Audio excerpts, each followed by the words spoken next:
संत रामपाल जी महाराज एक ऐसे महान संत जिन्होंने अपनी सतभक्ति, तत्व ज्ञान, करुणा और सेवा के बल पर समाज में नई मिसाल कायम की है। संत रामपाल जी महाराज की अगुवाई में उनके सभी सतलोक आश्रमों से समाज कल्याण के अद्भुत कार्यों ने समाज को सुनहरे भविष्य की एक नई उम्मीद दिखाई है। संत रामपाल जी महाराज से नाम दीक्षा लेने के बाद लाखों लोगों की लाइलाज बीमारियां जैसे कैंसर, एड्स आदि ठीक हुई। संत जी के ज्ञान से प्रेरित होकर उनके अनुयायियों ने लाखों यूनिट रक्तदान किया। संत जी ने लाखों बहन बेटियों का दहेज मुक्त विवाह करवाया।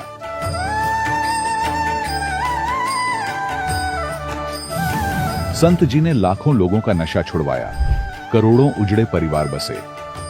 संत जी के आश्रमों में समागम के दौरान निःशुल्क नेत्र चिकित्सा, दंत चिकित्सा प्रदान की जाती है। संत रामपाल जी महाराज द्वारा समय समय पर पर्यावरण संरक्षण के उद्देश्य से बड़े स्तर पर वृक्षारोपण किया जाता है। संत जी ने जरूरतमंदों को तत्काल राहत पहुंचाने के लिए एम्बुलेंस सेवा शुरू की।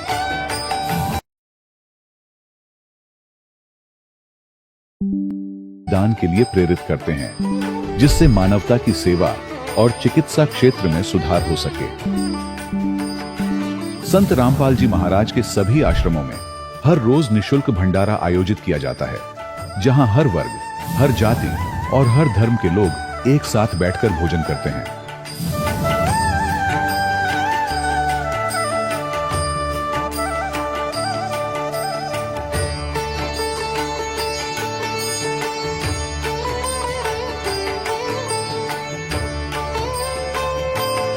संत रामपाल जी महाराज के आश्रम में हजारों बुजुर्गों को सम्मान और प्यार के साथ जीवन जीने का अवसर मिलता है।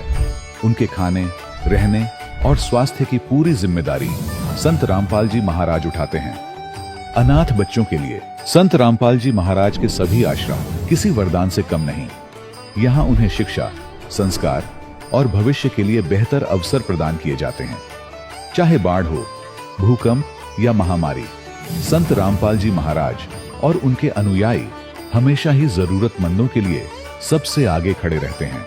कोविड महामारी के दौरान संत रामपाल जी महाराज के आश्रमों से करोड़ों लोगों के लिए भोजन, दवाइयां और जीवन रक्षक सामग्रियां उपलब्ध कराई गई। चाहे गरीब की मदद हो या किसी शोषित और पीड़ित वर्ग के हक और सम्मान की लड़ाई, संत रामपाल जी महाराज ने हमेशा ही उनकी दबी आवाज को सरकारों तक पहुंचाया है और उन्हें उचित न्याय दिलवाने में अहम भूमिका अदा की है।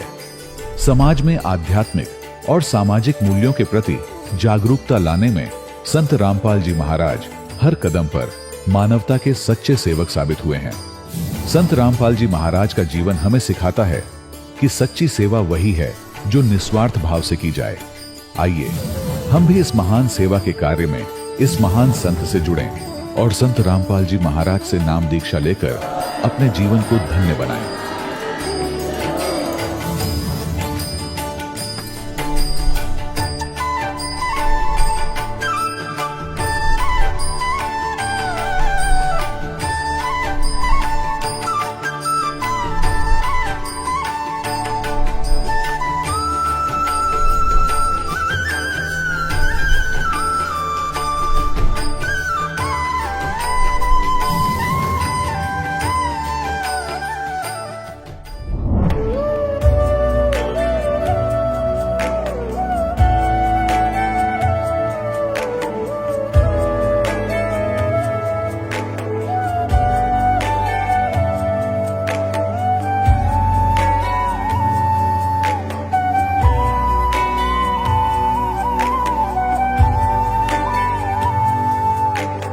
जब लग गुरु मिले न साचा, तब लग गुरु करो 10 पांचा।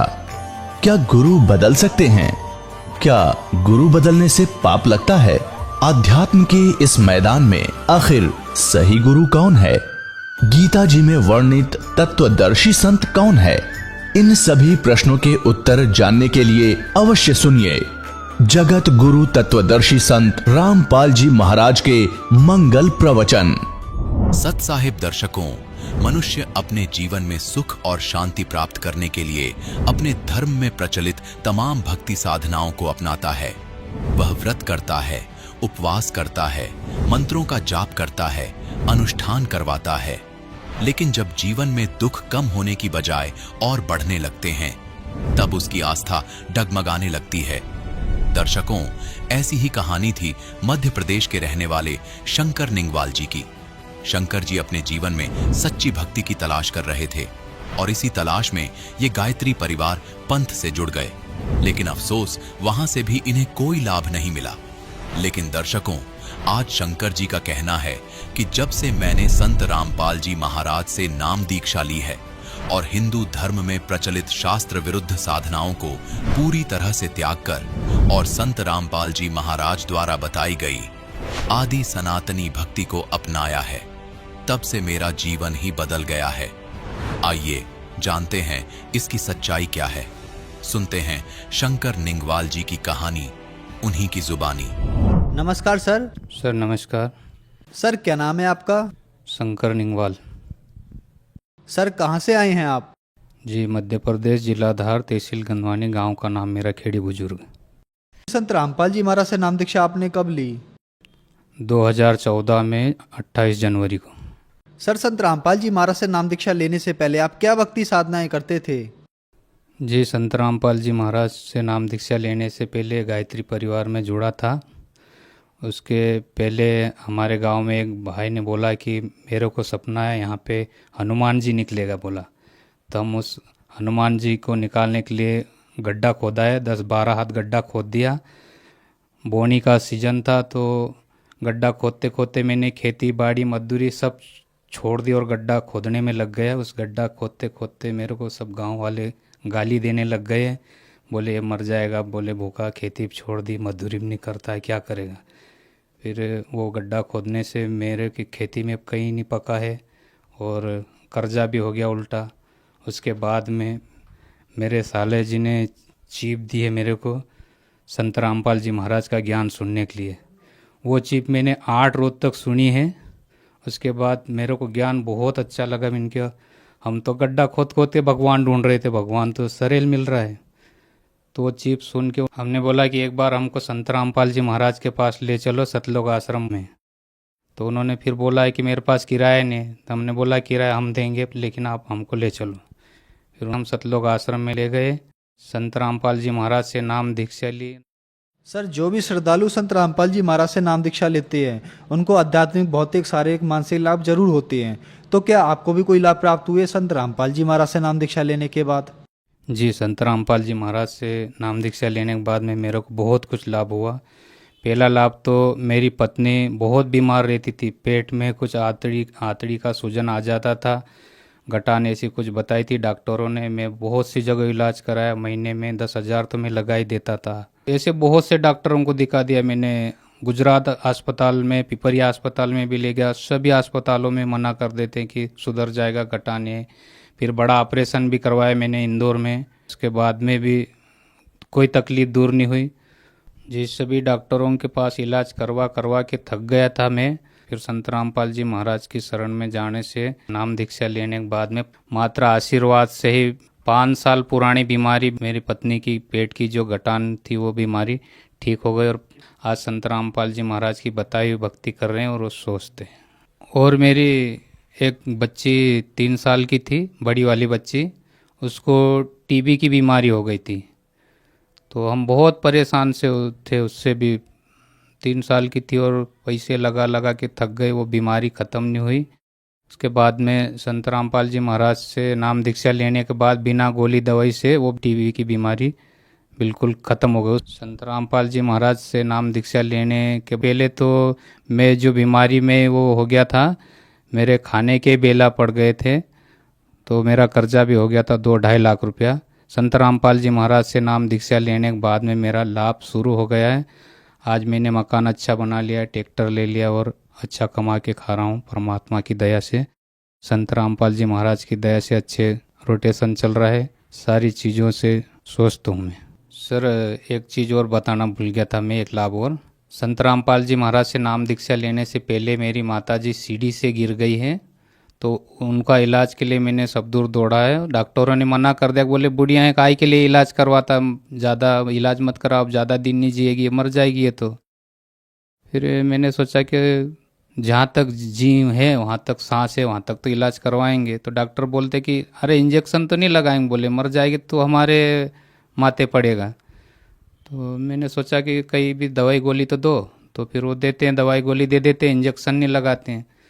उसके बाद में संत रामपाल जी महाराज से नाम दीक्षा दिलाने के बाद में मेरी माताजी ठीक हो गई और आज चल फिर रहे। आज 4 साल हो गए उनको नाम दिलाया का, बहुत अच्छी हो गई मेरी माताजी।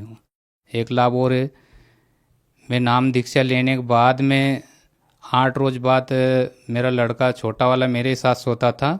मैं सुबह 6 बजे फ्रेश होने गया और वापस आते आते मेरा लड़का बिस्तर से गायब हो गया। बिस्तर से गायब होने के बाद में हम सब दूर ढूंढ लिए, परेशान हो गए। मैंने सोचा कि यार संत रामपाल जी महाराज से नाम दीक्षा लेने के बाद में परेशानी तो कहीं नहीं आती है, फिर मेरे साथ ऐसा क्यों हो रहा है। मैंने आश्रम में फ़ोन करवाया भगत जी से, तो उन्होंने बताया है कि माला जाप करो, माला जाप करने से आपका लड़का मिल जाएगा। मैंने 2-3 माला जाप करने के बाद में फिर भी नहीं मिला। दिन को सुबह 6 बजे से लड़का नहीं मिल रहा था, दिन को 12 बज गई ढूंढते ढूंढते। उसके बाद में 3-4 माला कर दी मैंने। संत रामपाल जी महाराज को दंडवत प्रणाम करने गया और दंडवत प्रणाम करने के बाद में गुरुजी मेरे को मेरा लड़का होना मैं कहीं नहीं जानता हूँ, इतना मैंने बोला और बाहर निकला, तुरंत मेरे को मेरा लड़का मिल गया, बाहर बैठा हुआ ही मिला। मैंने संत रामपाल जी महाराज से नाम लेने के बाद में मेरी लड़की की बीमारी ठीक हो गई, मेरी पत्नी की बीमारी ठीक हो गई, मेरी माता जी नहीं चल रही थी वो चलने फिरने लग गई है, मेरा बच्चा गुम गया था वो भी मिल गए, और सारी चीज़ों से अभी हम सब सुख शांति में हैं पूरा परिवार। सर, संत रामपाल जी महाराज से नाम दीक्षा लेने के बाद आपको बहुत सारे लाभ प्राप्त हुए, तो जो श्रद्धालु आज आपको देख रहे हैं आप उन्हें क्या संदेश देना चाहेंगे? संदेश तो क्या देना चाहता हूँ, मैं सबसे प्रार्थना करता हूँ कि बहुत से चैनलों पे सक्शन आता है संत रामपाल जी महाराज का, वहाँ पे पट्टी चलती है, मोबाइल नंबर आते हैं, उससे फ़ोन लगा के संपर्क करके सभी आप संत रामपाल जी महाराज से नाम दीक्षा लीजिए और अपना कल्याण करवाए। मानव जन्म बार बार नहीं मिलता है, ये पूर्ण परमात्मा की भक्ति बता रहे हैं। धन्यवाद सर। सत साहिब। दर्शकों, अभी आपने सुने संत रामपाल जी महाराज से दीक्षा प्राप्त करके सुखी हुए भक्त के अनुभव। अब देखिए जगत गुरु तत्वदर्शी संत रामपाल जी महाराज के मंगल प्रवचन। झूठे तो ये तुम्हारे धर्मगुरु आचार्य, ये शंकराचार्य, ये झूठे हैं जो वेदों और पुराणों को समझा नहीं। ये परमात्मा को निराकार बताते हैं, वेद परमात्मा को साकार बताते हैं। ये श्री विष्णु से ऊपर कोई भगवान मानते नहीं, इनको अजरो अमर मानते हैं, रजगुण ब्रह्मा सतगुण विष्णु तमगुण शिव जी को समृद्ध शक्ति मानते हैं। इन्हीं की राम और श्री कृष्ण की पूजा करते और करवाते हैं, जबकि ये इनके जीवनी में लिखा है कि ये नासवान है। और पुराणों में भी ऐसा ही लिखा है धर्मदास। तो पुण्यात्मा, ये दया करी परमेश्वर ने, आज ये वेद और गीता और पुराण हमारे लिए प्रथम कक्षा की बुक होगी, नहीं हमारे लिए पाठ बना हुआ था। पता नहीं वेदों में क्या लिखा है, गीता जी को हम समझ नहीं सके क्योंकि इन्होंने अनुवाद गलत कर दिए, और पुराणों के रहस्य को ये नहीं समझ सके, ना समझा सके। इस दास पर मेहर करी परमेश्वर कबीर साहब ने, और ये सर्व ज्ञान आपके समक्ष परमाणु सहित दास ने रूबरू करा दिया। अब परमात्मा के गुण वेदों में लिखे हैं, वो परमात्मा क्या लीला करते हैं। वेद बताते हैं कि परमात्मा ऊपर तीसरे मुक्ति धाम में रहता है, वहां से गति करके यानी स्पीड से चलकर बिजली जैसी गति से, विद्युत जैसी गति से चलकर आता है। और यहां अच्छी आत्माओं को, दृढ़ भक्तों को मिलते हैं, उनको तत्व ज्ञान से परिचित कराते हैं, उनको उपदेश देते हैं, और वो कवि की तरह आचरण करते हैं। कवियों की तरह जहां कहीं जाकर के कविता के रूप में अपनी महिमा का ज्ञान बताना शुरू कर देते हैं, वो परमात्मा होते हैं। और वो एक सुप्रसिद्ध कवि की भी पदवी को प्राप्त करते हैं, लेकिन वो होते हैं पूर्ण परमात्मा। अपने आत्माओं, जो वेद हमें बताएंगे कि भगवान ऐसा है, ऐसी लीला करता है, तो जिस भगवान की जीवनी में ये सब लिखा हुआ हमें मिल जावे कि कौन से भगवान ने वेदोनुसार लीलाएं की हुई है, तो ही इज गॉड, वो परमात्मा है, बाकी भगवान नहीं है।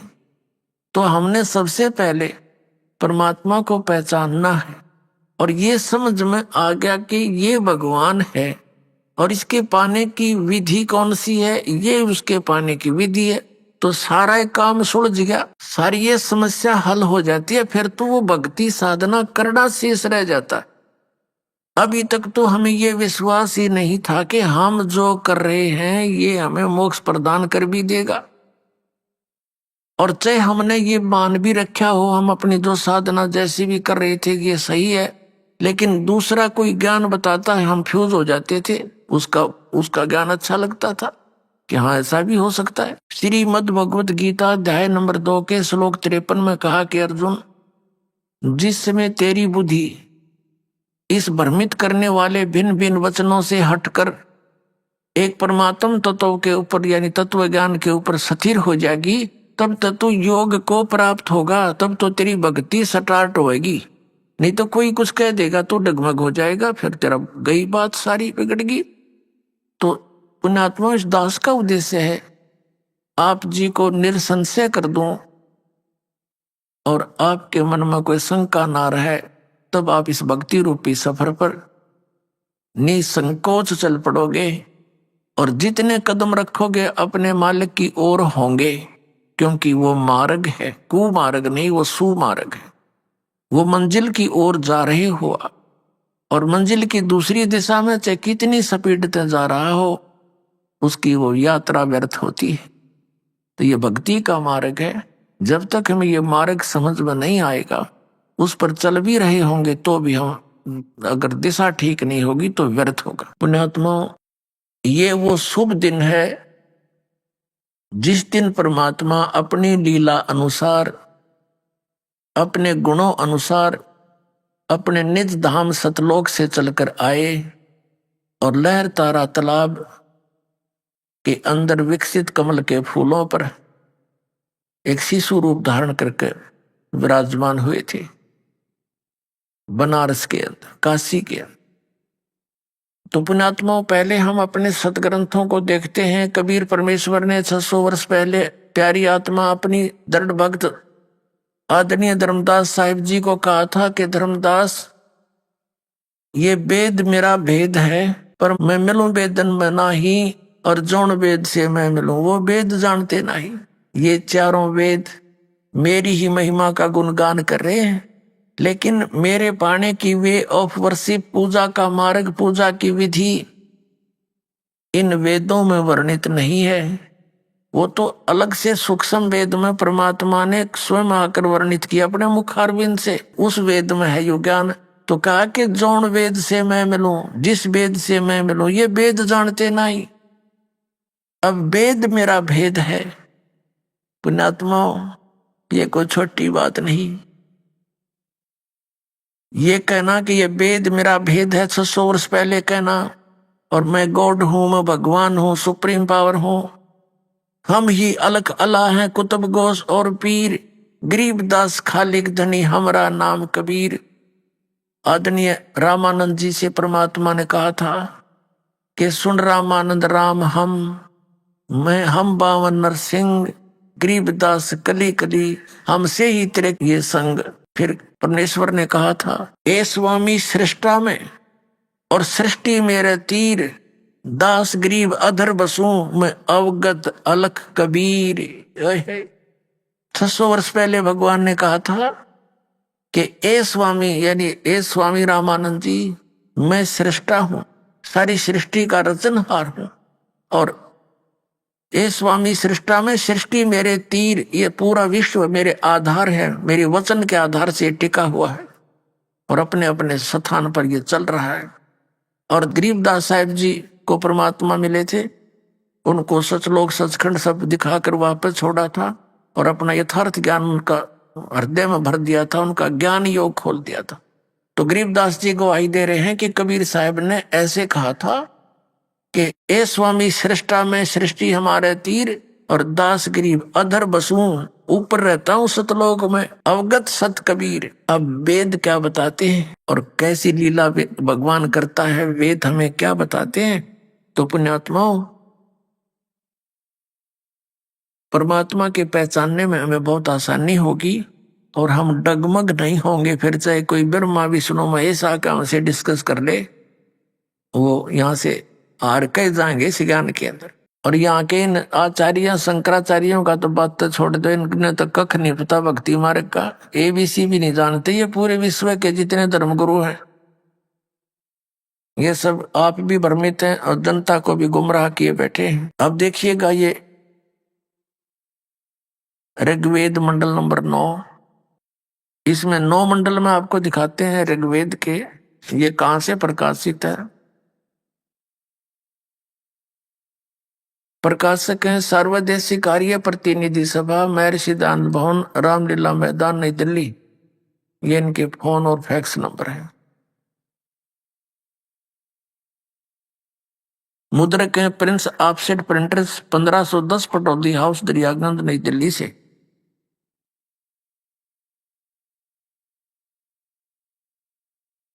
वो परमात्मा कैसी लीला करते हैं देखिएगा।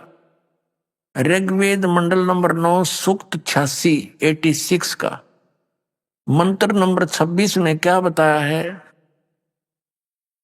कि यज्ञ करने वाले यजमानों के लिए, यज्ञ करने वाले यजमानों के लिए परमात्मा, यज्ञ माने धार्मिक अनुष्ठान यानी भक्ति करने वाले, यजमान माने भक्त, भक्तों के लिए परमात्मा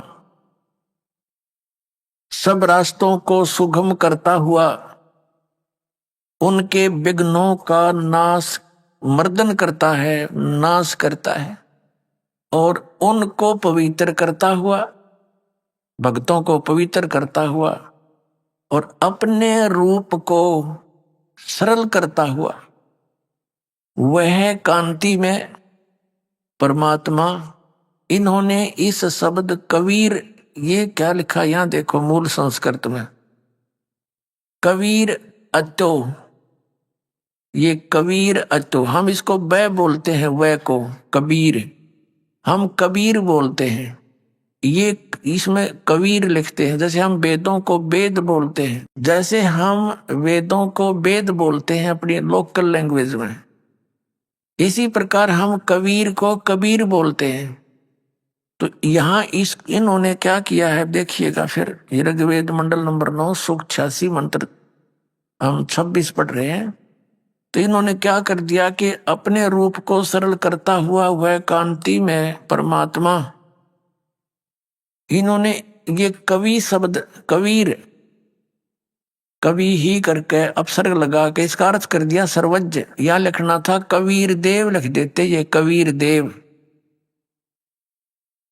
अब कैसे लिखना चाहिए था उन्होंने,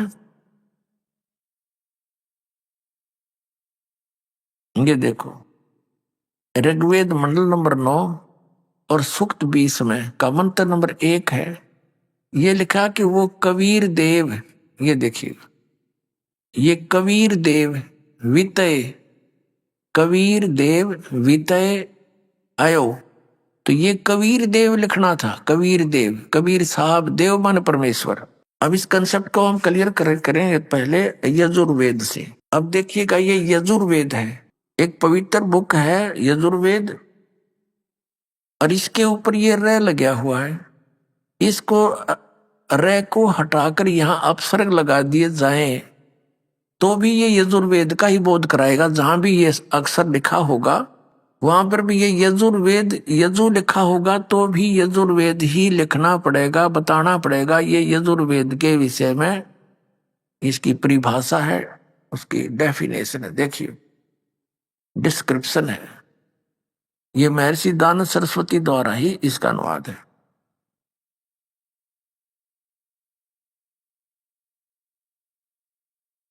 प्रकाशक हैं सर्वदेशी आर्य प्रतिनिधि सभा 2/5 महर्षि दयानंद भवन रामलीला मैदान नई दिल्ली। और ये महर्षि दयानंद सरस्वती द्वारा इसका अनुवाद है।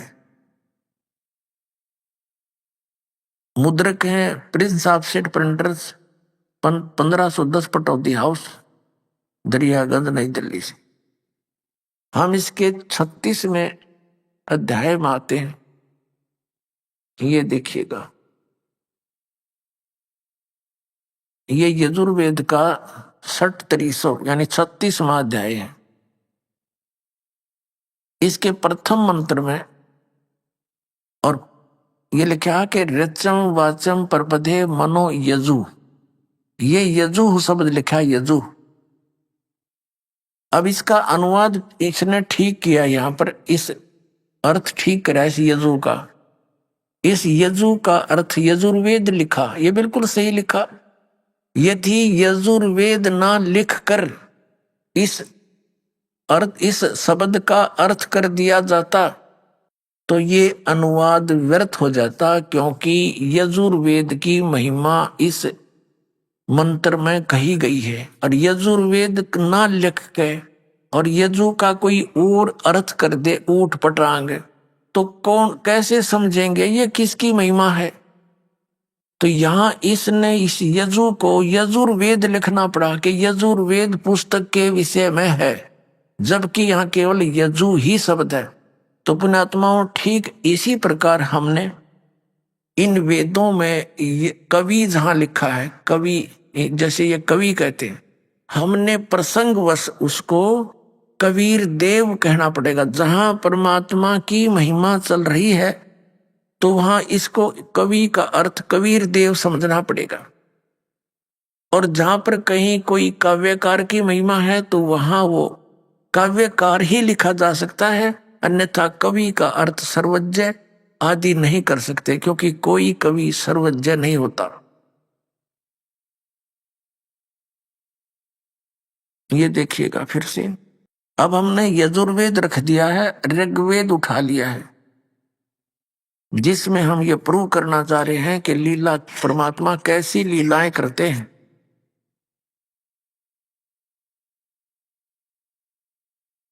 ये वही वेद है, इसके प्रकाशक आपने देख लिए, मुद्रक ये वही है।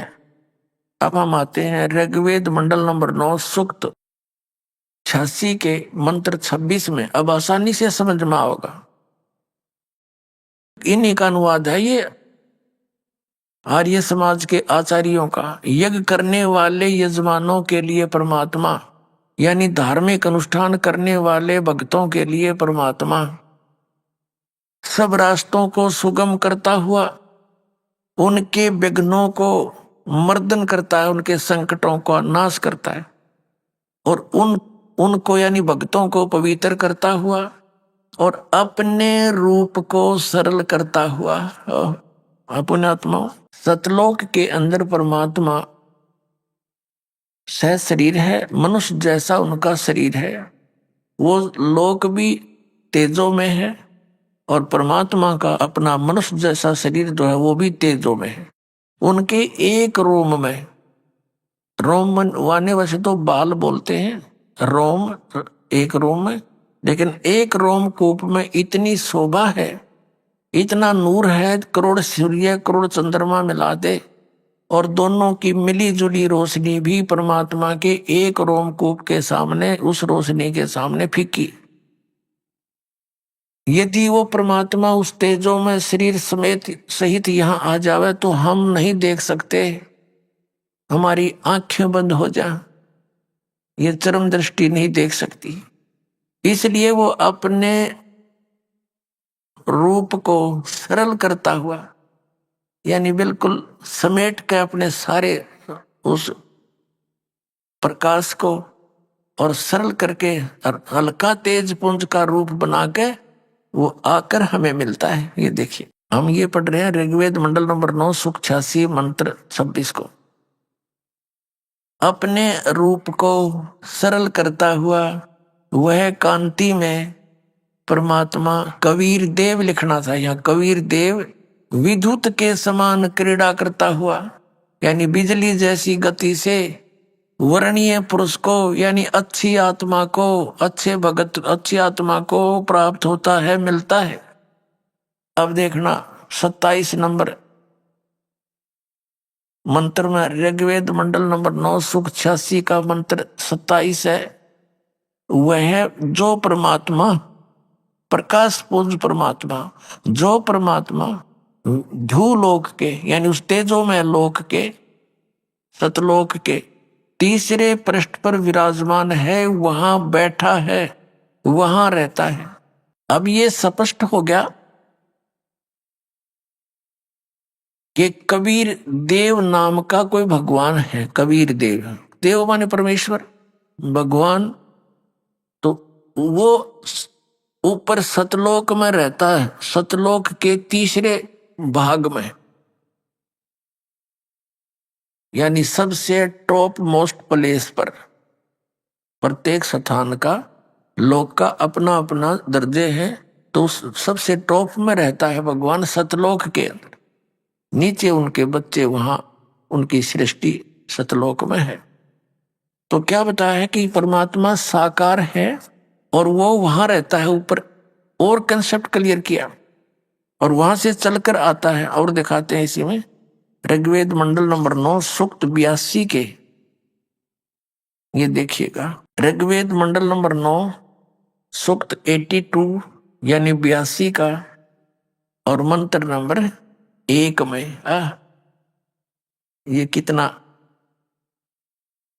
जो सर्व उत्पादक प्रभु यानी सबको उत्पन्न करने वाला परमात्मा, प्रकाश रूप यानी तेजो में शरीर युक्त, सद्गुणों की वृष्टि करने वाला, पापों के हरण करने वाला है। वह राजा के समान, राजेव राजा। देखो हम देखना यार, हम इसको 269 पृष्ठ पर पढ़ रहे हैं, 269 पर, और 270 पर आपको दिखाएंगे वह है राजा के समान। ये 270 पृष्ठ है। राजा के समान दर्शनीय है, देखण जोगा है, राजा के तरह यानी पूरे ब्रह्मांडों का मालिक रूप में दर्शनीय यानी देखण जोगा साकार है। वह पृथ्वी आदि लोक लोकांतरों के चारों ओर शब्दमान हो रहा है। वह वर्णीय पुरुष को यानी अच्छी आत्मा को, जो दृढ़ भक्त है, उसको पवित्र करता हुआ प्राप्त होता है। और जिस प्रकार विद्युत यानी आकाशीय बिजली स्नेह वाले स्थानों को आधार बनाकर प्राप्त होता है। अब विचार करें, अब इसमें स्पष्ट कर दिया इस पवित्र वेद ने कि परमात्मा साकार है, राजा के सदृश देखने योग्य है, और वो वहां से गति करके चलकर आता है, और अच्छी आत्मा जो दृढ़ भक्त होते हैं उनको मिलता है। यहां आकर के वो क्या करता है फिर उनको मिलकर, ये देखिए आगे स्पष्ट किया है। ऋग्वेद मंडल नंबर 9 सूक्त 82 का मंत्र 1 आपने पढ़ लिया, और वो उनको कैसे मिलता है। अब क्या बताया कि जिस प्रकार विद्युत स्नेह वाले स्थानों को आधार बनाकर प्राप्त होता, जैसे पुराने समय में हम छोटे छोटे थे तब कांस्य धातु के बेले और थाली हुआ करती थी। वर्षा के दिनों में थाली और बेले यदि बाहर आंगन में रह जाते थे, घर से बाहर, हमारी दादी जी कहती थी हमारी माताओं को कि तुम इस थाली को, कांस्य की धातु जो भी बाहर है, थाली बेले, इनको अंदर रख दो। कांस्य के ऊपर धातु पर बिजली अमूमन गिरती है, आकाश की बिजली, उसका उसके साथ अट्रैक्शन होता है। तो यहाँ उस एक प्रमाण दिया है कि वो परमात्मा उन्हीं पुण्यात्माओं को मिलता है जिनसे उसका आकर्षण होता है, यानी अच्छी आत्माओं को ही वो मिलता है। बिजली जहां जिस आधार को बनाकर गिरती है, वो भी परमात्मा उसी आधार बनाकर उस प्यारी आत्मा को मिलता है जो दृढ़ भक्त होता है। और परमात्मा के ज्ञान का डंडोरा पीट देता है। संसार की एक नहीं सुनता, सारा विश्व एक तरफ होता, वो संत एक तरफ होता।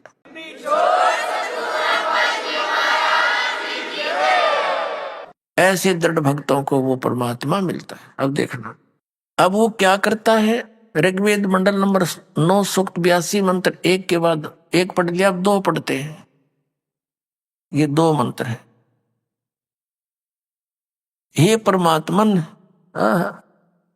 उपदेश करने की इच्छा से यानी ज्ञान देने की इच्छा से आप महापुरुषों को प्राप्त होते हो, मिलते हो, और आप अत्यंत गतिशील पदार्थ के समान यानी बहुत स्पीड से तीव्रगामी होकर हमारे आध्यात्मिक यज्ञ को प्राप्त होते हैं।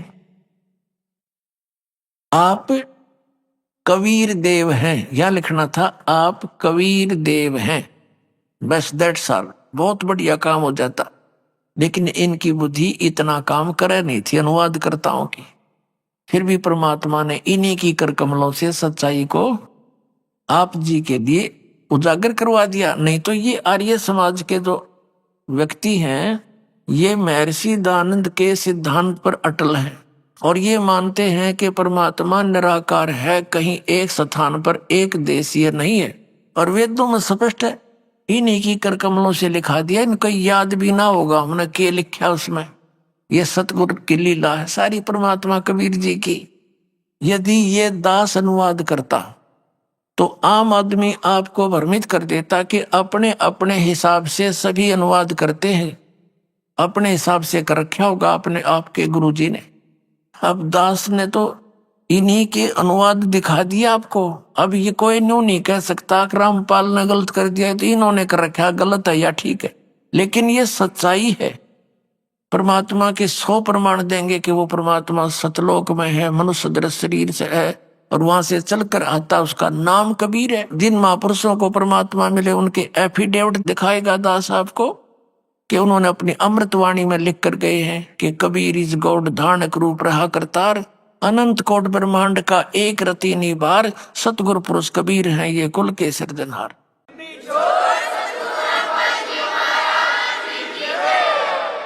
अब देखिएगा, हम पढ़ रहे हैं यहाँ पर ऋग्वेद मंडल नंबर 9 सूक्त 82 का मंत्र 2। इसमें हमने पढ़ लिया कि हे परमात्मन, उपदेश करने की इच्छा से यानी ज्ञान देने की इच्छा से आप महापुरुषों को प्राप्त होते हो और आप अत्यंत गतिशील पदार्थ के समान यानी बिजली जैसी गति से हमारे आध्यात्मिक यज्ञ को प्राप्त होते हैं। आप कबीर देव हैं, आप कबीर परमात्मा हैं, यह लिखना था कबीर देव हैं, शुद्ध स्वरूप हैं, हमारे पापों को दूर करके हे अमर परमात्मा, सो माने हे शीतल अमर परमात्मा, आप हमको सुख दें। अपने आत्मा और थोड़ा सा क्लियर करते हैं। आज का जो प्रसंग चल रहा है कि वो परमात्मा हमारे कल्याण के लिए 3 प्रकार के शरीर की स्थिति में हमारा धारण पोषण करता है। एक रूप में सचखंड यानी सतलोक में, अलखलोक में, अगम लोक में और अकय लोक में स्वयं यही कबीर देव परमात्मा अपने अन्य रूप बना के वहां विराजमान है। और सतलोक से हम लेंगे सारी क्रियाएं।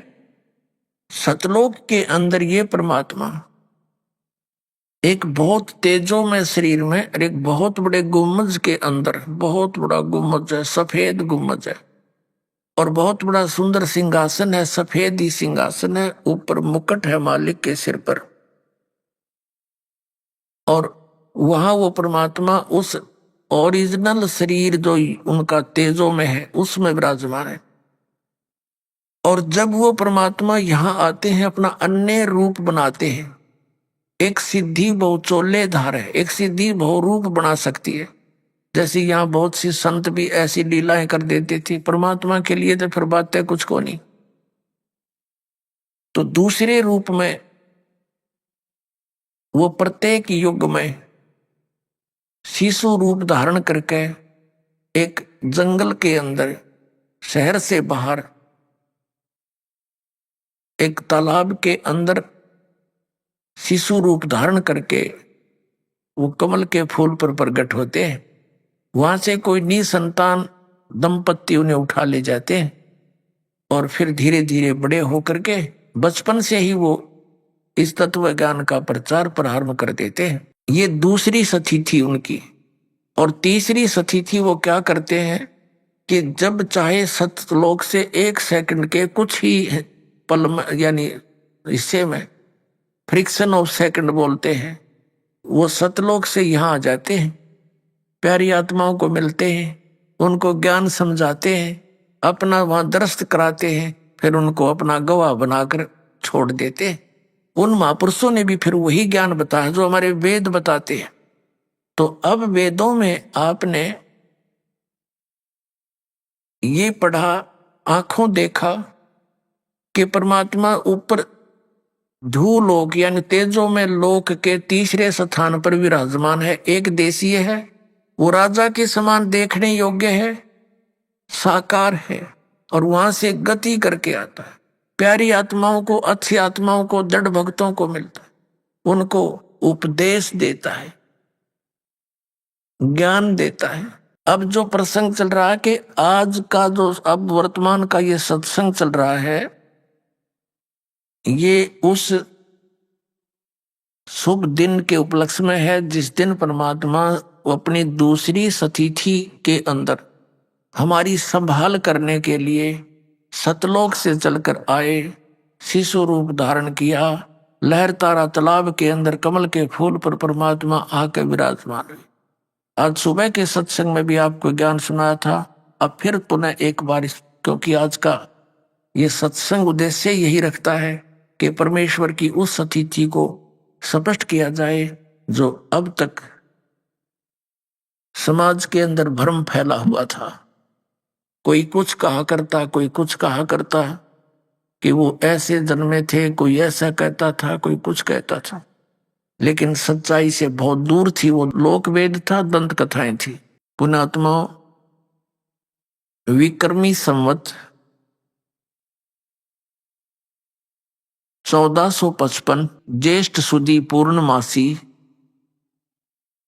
का वो शुभ दिन, जिस दिन परमात्मा सतलोक से चलकर उस तीसरे उस धूलोक से गति करके यहां आए, एक शिशु रूप धारण किया। काशी शहर से लगभग 4 किलोमीटर की दूरी पर लहर तारा तालाब, उस समय, अब तो वो शहर के अंदर ही हो गया है वो स्थान, अब तो वो शहर के आसपास ही पहुंच, चारों तरफ से घिर गया है आबादी से।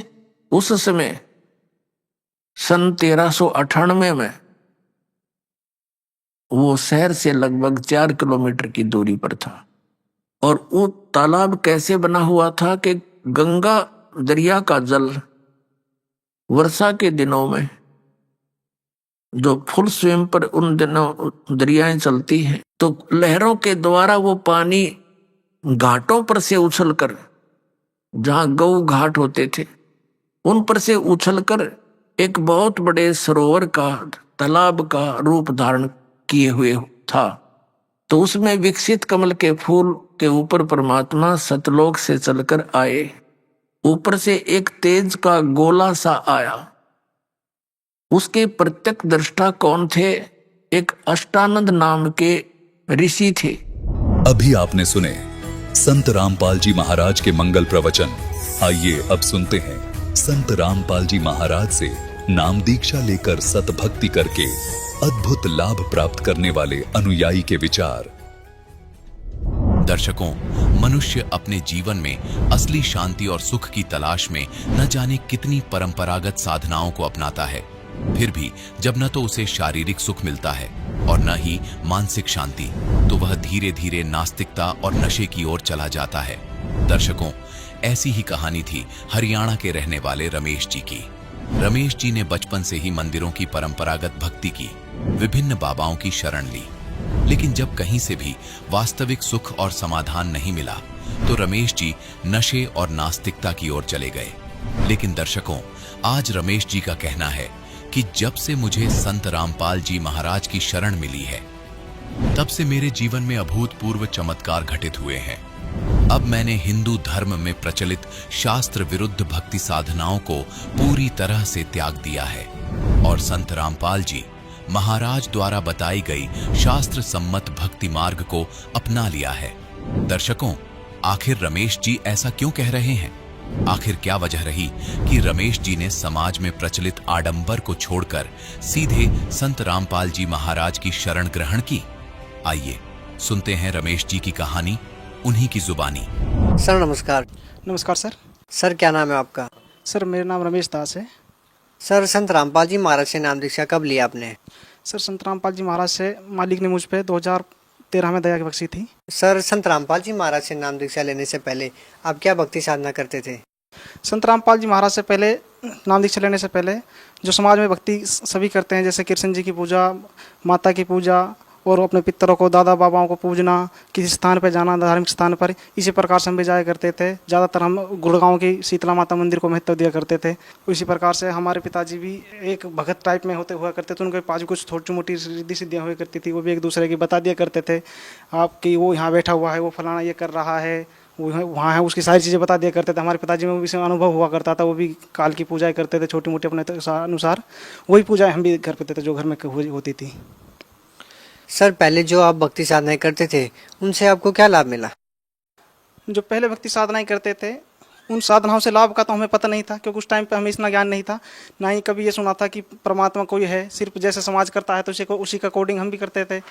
और एजुकेटेड होने की वजह से हमने इन चीज़ों को ज़्यादा महत्व भी नहीं दिया। सिर्फ ये तो मानते थे, आत्मा फील करते थे कि गॉड कोई है एक, लेकिन ये नहीं होता था कि भाई कौन है, कहाँ है, कैसा है, इस चीज़ का हमें अनुभव नहीं था। सिर्फ जैसे माँ बाप का अकॉर्डिंग, माता पिता जैसे हमें गाइडलाइन करते थे, उस अकॉर्डिंग हम चलते जाया करते थे उनके साथ साथ। उन चीज़ों का हमें उस टाइम पे फ़ायदा नहीं हुआ, क्या फ़ायदा क्या, लेकिन कुछ मुझे लगता है अब मैं फील करता हूँ कि मुझे उस टाइम पर कोई लाभ नहीं हुआ। सर संत रामपाल जी महाराज की शरण में कैसे आए आप? 2013 की बातें हैं, क्योंकि मैं बैंकिंग डिपार्टमेंट में फाइनेंस डिपार्टमेंट देखता हूँ, टोलन डिपार्टमेंट, और हमारा कल्चर थोड़ा सा बहुत ज़्यादा बिगड़ा होता है, क्योंकि एजुकेटेड समाज होता है, पढ़े लिखे कॉलेज लाइफ जैसे स्टूडेंट निकले होते हैं हमारी सेम उम्र के यंग, वो मीट मार, दारू, अंडे, शराब सारी चीज़ें करते हैं। उसी कल्चर में मिलते मिलते हम भी एक जैसे हो गए थे। ड्रिंक भी करते थे, कभी कभी सिगरेट भी बहुत ज़्यादा आदी हो, स्मोकिंग के आदी हो चुके थे। और हमारे दोस्त की सदर बाजार में एक शॉप है, बुक सेलर है वो, मैंने उसके पास ज्ञान गंगा पुस्तक रखी देखी, मुझे बड़ा आश्चर्यजनक कुछ हुआ। मैंने माइंड जो पुस्तक रखी देखी स्टॉल पे, काउंटर पर रखी हुई थी, मैंने ज्ञान गंगा, तो अपने आत्मा के अंदर एक फील किया कि ज्ञान गंगा, मुझे लगा कि ज्ञान गंगा का मतलब तो ऐसा हुआ कि ये ज्ञान की गंगा है। मैंने अपने आप ऑटोमेटिकली फील किया कि ज्ञान की गंगा, इसका मतलब तो होता है ज्ञान की गंगा।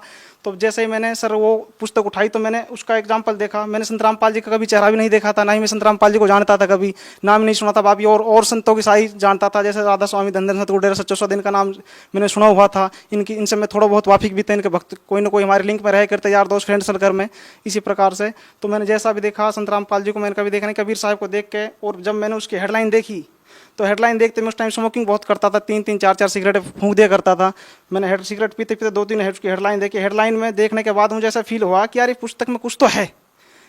मेरे सर में दर्द सा होने लगा और मैं कन्फ्यूज हो गया उस पुस्तक को पढ़ने के। यार क्या ब्रह्मा विष्णु महेश के माता पिता हो सकते हैं? यार काल क्या होता है, सृष्टि रचना, आत्माएं क्या, मोक्ष क्या, ये क्या कह रहे हैं यार। मैं इतना कन्फ्यूज हो गया कि मैं उस टाइम कुछ कर नहीं पाया। मैं उस पुस्तक को देख के मैंने सोचा यार, मेरा फ्रेंड था, मुझे उसे भी अपने पास बिठा के कभी मेरे से 10-20 रुपये मांगता भी नहीं था। उस पुस्तक का मैंने उससे रेट पूछा, उसने मेरे से कहा कि 30 रुपये। मैंने कहा तू सैनी साहब, ये 30 रुपये की पुस्तक 15 रुपये इस पर MRP लिखी हुई है, आप 30 रुपये मेरे से किस प्रकार से ले रहे हो? जबकि दोस्त मेरा, उसने कहा नहीं भाई साहब इसकी 30 रुपये की पुस्तक है। लेकिन उस टाइम मुझे नहीं पता था कि काल जाल सिस्टम क्या होता है। मैंने तो सोचा मेरे पैसे उस टाइम हम ऊपर के पैसे भी इनकम किया करते थे। मैंने कहा चल 30 रुपये आप रखो, मैं उस पुस्तक को पढ़ता हूँ। उस पुस्तक को जब भी मेरी संडे को ऑफ होता था तो मैं उस पुस्तक को कभी नहा धो के पढ़ने की कोशिश करता था। 3-4 पेज जैसे मैं उस पुस्तक को उठाता, ज्ञान गंगा को, मुझे पता चलता कि या तो नींद आ रही है या मेरा कोई बहुत इंपॉर्टेंट काम निकले आ चुका है। मैं जब भी कोशिश करता उस पुस्तक को, मेरे पास 1 ईयर से उस पुस्तक को रखे हो गए, लेकिन मैं उस पुस्तक का कभी 2 पेज 5 पेज 10 पेज आगे पढ़ ही नहीं पाया। श्रेष्ठ रचना मालिक ने रजा बख्शी पर संत रामपाल जी महाराज ने एक बार कि मैंने वो पुस्तक, हमारे जीजा जी BSF में है दिल्ली में, मैंने वो पुस्तक उनको दी। मुझे कुछ पुस्तक पढ़ी 10-20 पेज, तो मुझे उसमें कुछ समझ में आया। उसने वो पुस्तक पढ़ी, उसने उस पुस्तक के बारे में मुझे गहराई से बताया कि इस पुस्तक में रमेश जी ये लिखा हुआ है। फिर हमारे एक भांजे ने पलवल से नाम लिया हुआ था, सुनील जी ने, उसने हमारी जीजा जी को मेमोरी कार्ड दी। उस मेमोरी कार्ड से पता चला कि जो पुस्तक आप ज्ञान गंगा दी थी वही इस मेमोरी कार्ड में है, उसी संत का है। मैंने कहा क्या एक्चुअल में उसी संत का? मैंने वो मेमोरी अपने फ़ोन में कॉपी की और मैंने और मेरी वाइफ ग्रेजुएटेड है, उसने जेबीटी की हुई है। मैंने और मेरी वाइफ ने ईयरफोन कान में लगा के नहीं, हम गुड़गांव में रहते हैं, तो वहाँ लेटे लेटे 4 घंटे रात के 1-2 बजे तक सृष्टि रचना कंप्लीट सुनी। जैसे ही सृष्टि रचना सुनी मैंने संत रामपाल जी देखे तो एक्चुअली मुझे अनुभव हुआ कि यार वास्तव में ये संत, ऐसे संत कि आज तक कभी हमने सिर्फ गीता, वेद, कुरान, पवित्र बाइबल इनका सिर्फ नाम सुना था, कभी लाइफ में देखी नहीं थी, सिर्फ नाम ही सुना था। हम तो ये और सुना करते कि वेद किस पे हैं यार, वेद किसने देखे हैं, वेद कहाँ गीता यार, किसी की समझ में नहीं आती है चीजें तो। लेकिन जब संत रामपाल जी को देखा, उनको उदाहरण करते हैं, एक प्रमाण को बताने के लिए संत रामपाल जी कम से कम भी हजारों प्रमाण दे रहे थे एक चीज को समझाने के लिए, चारों धर्मों से, सारी चीजों से। तो मुझे वास्तव में फील हुआ कि वास्तव में अगर कोई संत है इस धरती पर संत रामपाल जी महाराज हैं, इसके अलावा इस धरती पर कोई संत नहीं है। तो इस प्रकार मैंने फिर ज्ञान को ग्रहण किया और एज इतना तड़फ लगी मालिक के लिए, वहाँ जाकर ऐसा फील हुआ कि जैसे विदेश से टूरिस्ट आते हैं और जो वो क्लाइंट की जब रिस्पेक्ट करते हैं टूरिस्ट आने के टाइम पे, उस टाइम पे हमारी इस प्रकार से रिस्पेक्ट की जा रही थी। आइए सर बैठिए गाड़ी में, भगत जी बैठिए। वहाँ जाने के बाद जाते ही हमें हमारे शूज उतरवा के ले एक्स्ट्रा में के जाते हैं, सारी सुविधाएं गेट पे लाइन से, सारी चीज़ें भंडारे के लिए, चाय का, पानी का, बिस्कुट का, नाश्ते का। वहाँ किस चीज़ का ऐसा फील हो रहा था कि यार हम अभी तक हर जगह गए होते, हर जगह घूमे थे, टूर पे भी घूमे थे, ऑफिस की तरफ से और जगह भी गए होते, लेकिन ऐसा फील हमें उस एक रेस्टोरेंट में भी अनुभव नहीं हुआ जैसा हमें सिर्फ सतलोक आश्रम में अनुभव हुआ। सर, संत रामपाल जी महाराज से नाम दीक्षा लेने के बाद आपको क्या लाभ मिला? संत रामपाल जी महाराज से नाम दीक्षा लेने से के बाद मुझे लाभ हुआ। बंदी छोड़ सतगुरु रामपाल जी महाराज ने मेरे ऊपर बहुत दया बख्शी। चमत्कार बताने को तो इतने चमत्कार हैं कि अगर पूरी रात भी बीत जाएगी, 2 दिन भी लग जाएंगे, 4 दिन भी लग जाएंगे, लेकिन चमत्कार का मालिक के काम पूरे नहीं हो सकते। क्योंकि इस भक्ति में आने के बाद, इससे पहले हम भगवान को नहीं मानते थे, ना ही भगवान हमें देखा था कभी, लेकिन इस भक्ति में आने के बाद हमें पता चला कि वास्तव में भगवान है और जो 24 हॉर्स हर जीव के साथ रहता है। अगर कोई बंदा ये कहता है कि भगवान नहीं है तो वो संत रामपाल जी महाराज के एक बार ज्ञान समझ के नाम दीक्षा 1-2 साल नाम लेके एक बार भक्ति करके देख ले तो उसे पता चल जाएगा कि भगवान है वास्तव में नहीं है। बहुत से हमारे फ्रेंड सर्कल में कहते हैं कि यार भगवान किसने देखा? तो एजुकेटेड होने के बाद भी भगवान पर ट्रस्ट करता है, भगवान है कहाँ, किसने देखा भगवान? यार ये तो सब कुछ हुए, आप जो करोगे, मेहनत करोगे, सिर्फ आपको उसका मिलेगा। अच्छा पढ़ाई लिखाई करिए, अच्छे अपने बच्चों की परवरिश करिए और अच्छी कोठी गाड़ी बंगले का, सिर्फ यहाँ तक कि हमारी सोच थी और हमारे फ्रेंड सर्कल की भी। लेकिन इस भक्ति में आने के बाद तो मैं उस टाइम पे कुछ बीमार हो गया। काफी दिन तक बीमार चलने के बाद डॉक्टर ने बताया कि आपका ऑपरेशन होगा, आपकी छोटी आंत के अंदर रसोली है। 50-60 हज़ार रुपये मैंने बीमारी में इस प्रकार से लगा दे कि मुझे ही नहीं पता कि बीमारी है क्या। मैंने परमात्मा से प्रार्थना करी, परमात्मा ये बीमारी क्या है, अगर मालिक आप हो कहीं तो इसका सोल्यूशन करो। कोई डॉक्टर 2 लाख मांगता, कोई 1.5 लाख, कोई 3 लाख। मैंने गुड़गांव आर्यन हॉस्टल में परमात्मा ने भेजा, बिल्कुल घर के पास जस्ट, और गुड़गांव आर्यन हॉस्टल सिर्फ 60,000 रुपये में छोटी आंत का ऑपरेशन 3.5 घंटे में भगत जी मेरा ऑपरेशन हुआ। बहुत सुनती है, भी उम्मीद छोड़ देती है बचेगा नहीं बचेगा। खुद मेरे फैमिली वाले ये उम्मीद छोड़ चुके थे कि ये पता नहीं हमारा भाई बचेगा या नहीं बचेगा, लेकिन परमात्मा ने ऐसी दया बख्शी, जो 2-3 लाख रुपए में काम होना था सिर्फ 60,000 रुपये में काम करा दिया। जब मैं वहां से जैसे घर से चल के गया था, परमात्मा ने जैसे घर के चला के भेजा था, उसी प्रकार से ऑपरेशन कराने के बाद मैं घर पे चल के ही आया और जैसे खाते पीते गया था ऐसे खाते पीते आया। परमात्मा ने 2-3 लाख रुपए का काम सिर्फ 60,000 रुपये में करा दिया। एक तो छोटा ये चमत्कार हुआ, और भी मालिक के बहुत से चमत्कार हैं परमात्मा के।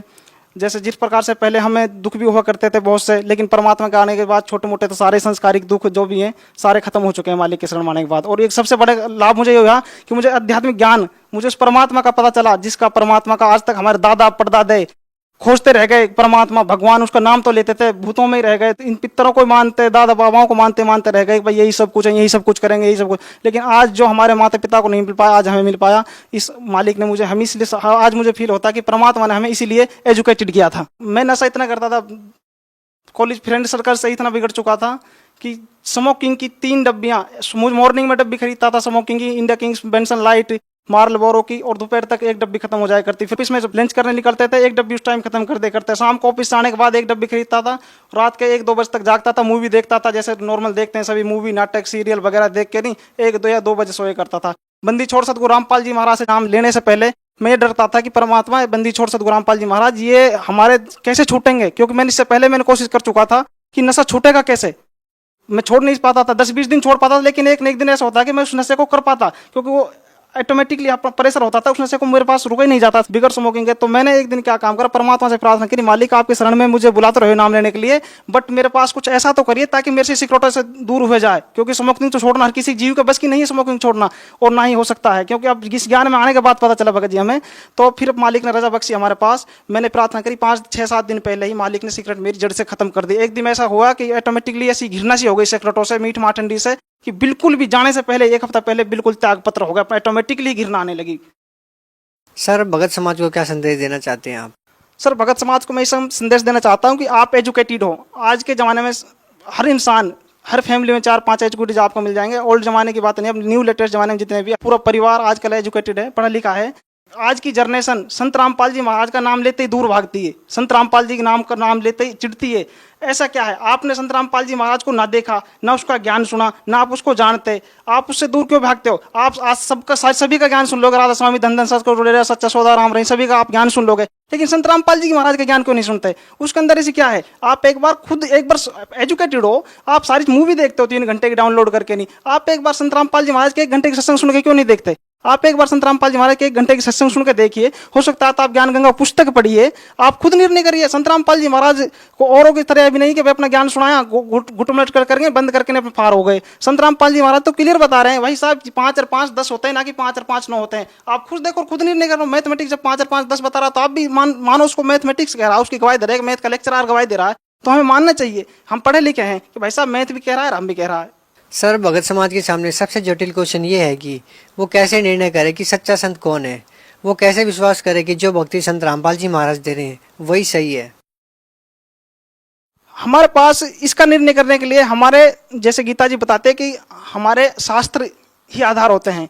अगर हमें मैथ की किसी चीज़ का मैथ का हम एक सवाल उठा लेते हैं क्वेश्चन कि 3 और 3 6 नहीं होते, 3 और 3 अगर बाकी संत बताते हैं कि 3 और 3 5 होते हैं, तो हम उसके लिए अपने मैथमेटिक्स को उठाएंगे और एक मैथ के 2 3 4 लेक्चररों को, मैथ के प्रोफेसर जो भी होते हैं उनको पकड़ेंगे, उनके पास जाएंगे, सर ये बताइए मैथ का ये क्वेश्चन है, इसका सेम फॉर्मूला है, सेम सारी चीज़ें हैं, सर इसका निर्णय करके बताइए कि 3 और 3 कितने होते हैं। मैथ और उस लेक्चरर अगर उसकी गवाही देते हैं प्रोफेशनल कि भाई साहब 3 और 3 6 होते हैं, तो एजुकेटेड समाज को मान लेना चाहिए कि एक्चुअल में 3 और 3 6 होते हैं। ठीक है सर। तो इसी प्रकार से संत रामपाल जी महाराज चारों धर्मों के लिए, पवित्र गुरु ग्रंथ साहिब, पवित्र बाइबल, पवित्र कुरान शरीफ और पवित्र गीता जी, पवित्र चारों वेदों के अकॉर्डिंग परमात्मा प्रमाण करके एक प्रमाण देते हैं, मालिक ये परमात्मा है और इसकी भक्ति विधि ये है। परमात्मा कबीर साहब, कबीर गॉड है, वेदों में प्रमाण है, कुरान शरीफ में प्रमाण है कि जिस अल्लाह ताला ने 6 दिन में सृष्टि की, 7वें दिन तख्त पे जागा, उस अल्लाह ताला के बारे में मैं नहीं जानता। वो भगवान कह रहा है कल मोहम्मद साहब से कि उस अल्लाह ताला के बारे में मैं नहीं जानता, उस अल्लाह ताला के बारे में तुझे कोई बाखबर बताएगा, बाखबर से जाके पूछ ले। बाखबर का उसमें अंडरग्राउंड भी दे रखा है कि भाई इल्म वाला का मतलब तत्वदर्शी संत तुझे बताएगा उस बाखबर के बारे में, मैं भी नहीं जानता। और ये फिर भी जैसे मुसलमान और भी सारे समाज हैं लगे हुए हैं आंख बंद करके, अरे निर्णय तो कर लो, क्या कह रही है हमारी गीता जी, क्या कहती है कि तीनों देवताओं की भक्ति के लिए हमारी गीता जी मना करती है। हमारे वेदों में एक ओम के अलावा कोई मंत्र नहीं है, फिर भी राधा स्वामी, धन सतगुरु, डेरा सचोराम और इनके पास है क्या? आप एक बार इनकी खोज तो करो भाई साहब, जैसे और संत हैं, इनका एक बार आप इनका ज्ञान सुन लो और एक बार संत रामपाल जी महाराज का ज्ञान सुन लो, खुद निर्णय कर लो भाई साहब है क्या। एक बार आप किसी और संत की सत्संग सुनिए, एक बार संत रामपाल जी सत्संग सुनिए, अपना आप निर्णय हो जाएगा। अब आप पढ़े लिखे हो और आजकल कोई किसी को बेवकूफ नहीं बना सकता, ना ही कोई पागल है कि ना कि संत रामपाल जी महाराज के पीछे आंख बंद करके लगेगा। आप खुद निर्णय करो और खुद फैसला करिए सर। सर जो श्रद्धालु संत रामपाल जी महाराज से नाम दीक्षा लेना चाहते हैं वो नाम दीक्षा कैसे ले सकते हैं?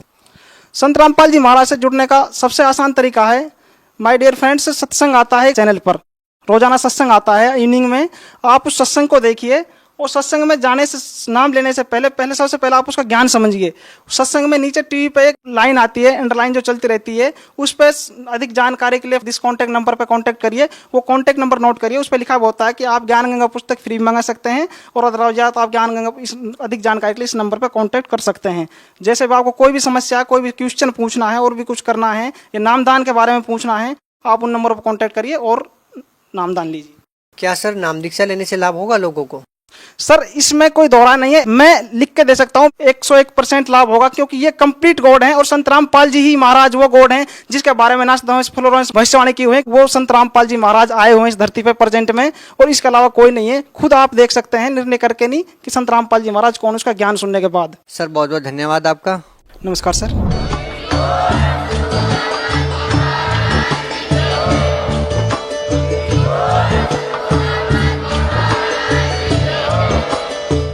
सुन रहे थे जगत गुरु तत्वदर्शी संत रामपाल जी महाराज जी के मंगल प्रवचन। अधिक जानकारी के लिए विजिट कीजिए हमारी वेबसाइट www.jagatgururampalji.org। संत रामपाल जी महाराज जी के शुभ आशीर्वाद से पूरे विश्व भर में 500 से भी ज्यादा नाम दीक्षा केंद्र हैं, जिन पर संत रामपाल जी महाराज जी द्वारा ऑनलाइन निशुल्क नाम दीक्षा दी जा रही है। अपने नजदीकी नाम दीक्षा केंद्र का पता करने के लिए संपर्क करें 8222880541।